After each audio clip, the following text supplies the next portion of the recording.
नमस्ते प्यारे बच्चों। आज की संस्कृत कक्षा में हमारा विषय है वर्ण और उसके उच्चारण स्थान। ठीक है, वर्णों का ज्ञान होना बहुत जरूरी है। वर्ण किसे कहते हैं? वर्ण वह मूल ध्वनि है जिसके खंड या टुकड़े नहीं किए जा सकते हैं। वर्ण, स्वर, व्यंजन, दो मुख्य भेद हैं इसके, है ना। और स्वर वर्ण का उच्चारण स्वतंत्र रूप से होता है। व्यंजन वर्ण का उच्चारण स्वर की सहायता के बिना नहीं होता है। कहा जाता है कादयोर मावसाना स्पर्शा। और जितने स्पर्श वर्ण हैं वे सभी क से म तक हैं। और अच जो हैं वे स्वर हैं। अच में आ गया अ, आ, ई, उ, री, री, ए, ऐ, ओ, औ 11 स्वर हैं। और व्यंजन में इधर 33 हो जाते हैं, जिसमें स्पर्श, अंतस्थ और ऊष्म व्यंजन हैं। व्यंजनों का उच्चारण स्वर की सहायता से ही होते हैं। इस प्रकार से स्वर और व्यंजन दो भेद हो गए। फिर इन व्यंजन वर्णों का उच्चारण स्थान, जो मुख्य वर्ण विषय है वो उच्चारण स्थान है। उच्चारण स्थान में सबसे पहले हम लोग देखते हैं कि 9 छोटे छोटे सूत्र हैं। सूत्रों को याद करना बहुत ज़रूरी नहीं है आपके लिए, फिर भी अगर याद कर लेंगे तो आपके लिए बहुत लाभदायक होगा और आसान भी होगा आपका काम।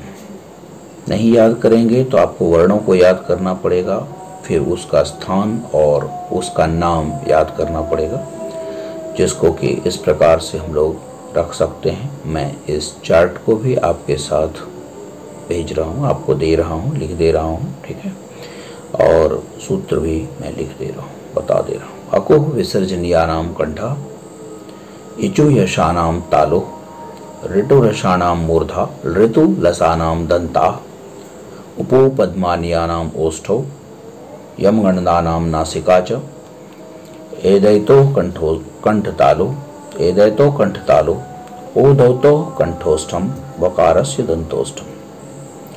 एक्चुअली इन वर्णों का उच्चारण स्थान जो है मूल रूप से अ, कु, ह। अकुह विसर्जनीयानाम कंठा मतलब कि अ, आ, कवर्ग, कवर्ग में क से न तक विसर्ग वर्ण है।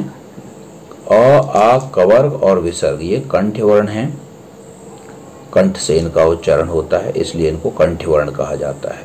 ई, इचु यशानाम तालु मतलब ई, चवर्ग, य और श, इनका उच्चारण तालु से होता है। तालु जो है वो जीभ के थोड़ा ऊपर, दांत के थोड़ा सा ऊपर, ये तालु कहलाता है। ठीक है ना। तो ये जिन वर्णों का उच्चारण तालु में जीभ के सटने से होता है वो तालव्य वर्ण कहलाते हैं। और अगला है ऋतु रसाणाम मूर्धा, री, दीर्घ री, टवर्ग और र तथा मूर्धन्य श, इनका उच्चारण स्थान मूर्धा है। मूर्धा कहाँ होता है? मुख के अंदर, जीभ के ठीक ऊपर, जेनिथ ऑफ द टंग जो है ना, वो मूर्धा है। और मूर्धा से जीभ के सटने पर जो उच्चारण होता है उसे मूर्धन्य वर्ण कहते हैं। ऋतु लसानाम दंता का मतलब हो गया री, तवर्ग, ल और दंत स, इनका उच्चारण दांत है और ये वर्ण दंत्य वर्ण कहलाते हैं। उपू पद्मानियानाम ओष्ठो, ओठों के सटने से दोनों ऊ और पवर्ग का उच्चारण होता है, मतलब ओठों की मदद से होता है। और इस तरह से इन्हें ओष्ठ वर्ण कहे जाते हैं।